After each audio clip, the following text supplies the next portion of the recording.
welcome back to my channel. For today's video, I am talking about all of my January favorites, all the things that I loved in this past month. I mean, you know the drill. I've been doing favorites videos for a while now, so let's just jump right into it. The first thing I want to talk about is makeup. I feel like during the end of 2019, I wasn't really experimenting too much with makeup, or maybe I just didn't have a lot of things that became my favorites. But this month, as you can see, I've been playing a little bit more and experimenting and trying new looks.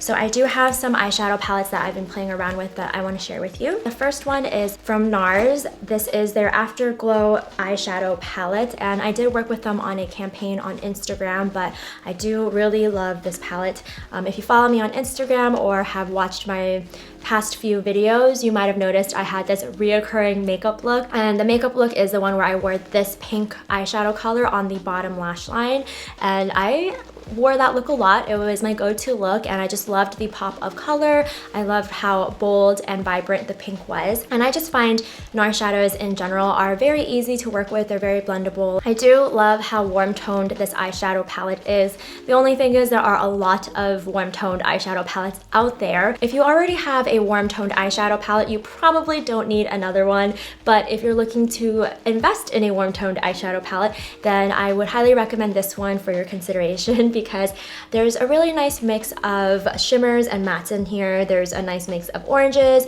browns, and pinks, golds. So it's a really good starter palette if you're looking for something warm.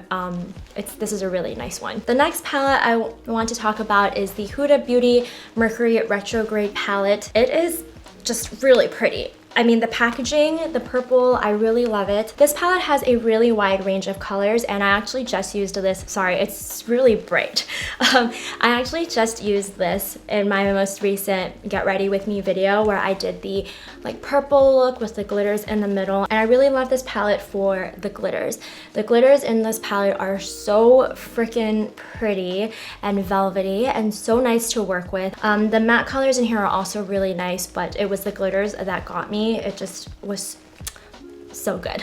I actually have a bit of this one on my eyes right now, in the inner half of my eyes. The last palette I want to talk about, I don't know if I can really call it a favorite just yet, because I just started playing around with it, but I was really impressed with it when I first used it. So I thought I would just throw it in here as an honorable mention. So it is the Haus Labs palette, and this is their Glam Room #1 called Fame palette. The reason I wanted to talk about this palette is because when I first started using it, I used this palette for a look I did on Instagram for Lunar New Year. I did like a brown smoky eye look, and I was just really impressed with how blendable it turned out to be.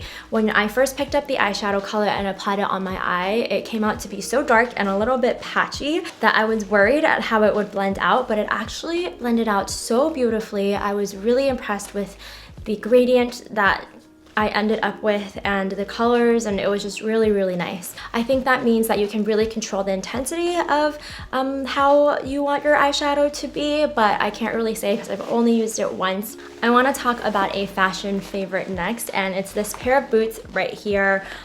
These look huge next to me. These are from Lulu's. When I saw this, I was like, this is a sexy ass boot, and I want it. I love this half like faux croc detailing. I think it makes it look really sleek and really cool. I love how it narrows up so that like your skinny jeans can fit really well in it, but that it's also narrow enough so that if you wear more straight leg or baggier jeans, you can overlap it and it would look like a really cool pointy shoe. And there's also a pull down zipper in the back, makes it really easy to take on and off. And the heel, I believe, is 4 or 5 inches. I don't remember. It's really high.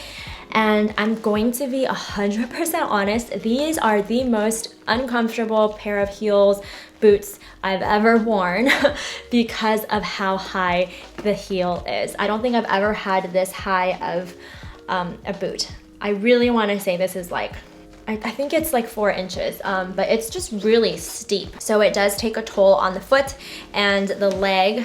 Maybe you guys can see it a little bit better this way.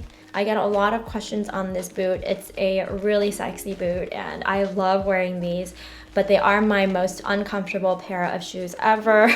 I think I have a pretty high tolerance when it comes to heels. I can wear them for a pretty good amount of time, but these, I do struggle with. And I remember I wore these and I had to go walk downhill on the street, and it was just awful. Like, it was so hard to walk in these. Sometimes we are forced to make these decisions between style and comfort, and many a times I have chosen style because this is just a really, really pretty boot. Now I want to go into my media favorites because I have quite a few of those to share with you.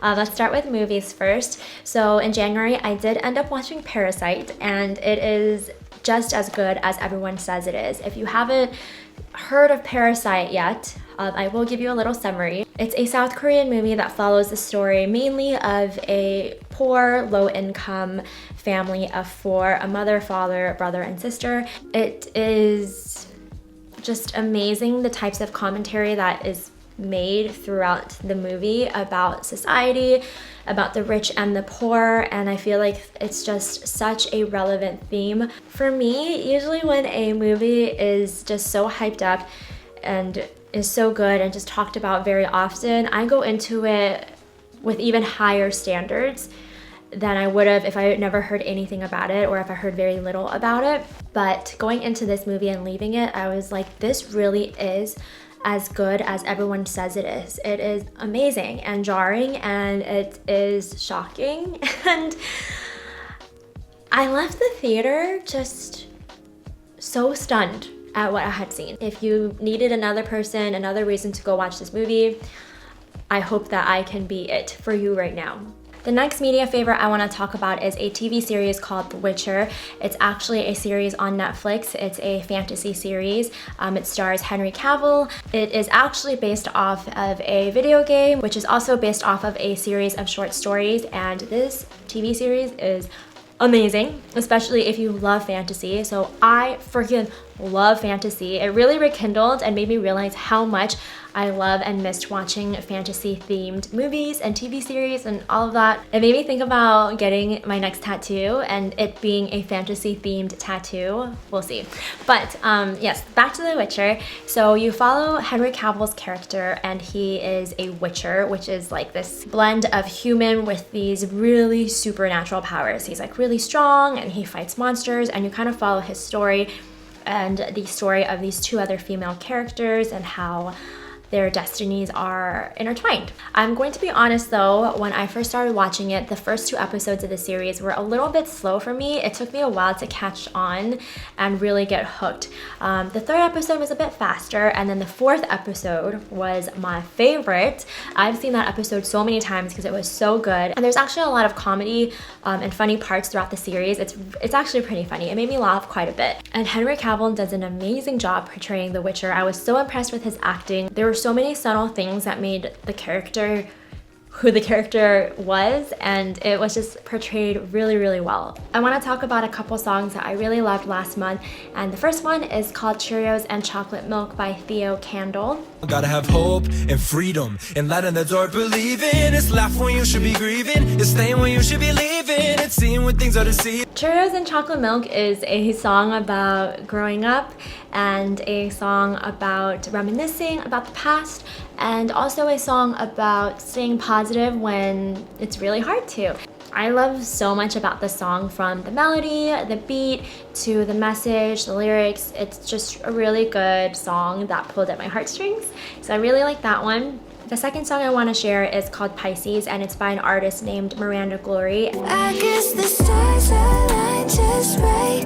Been a disaster my whole life. I wish this was. This song is about her being a Pisces in the zodiac chart, and it's about how she feels a little too emotional, too overly sensitive sometimes, how she feels like a disaster and wishes that she wasn't.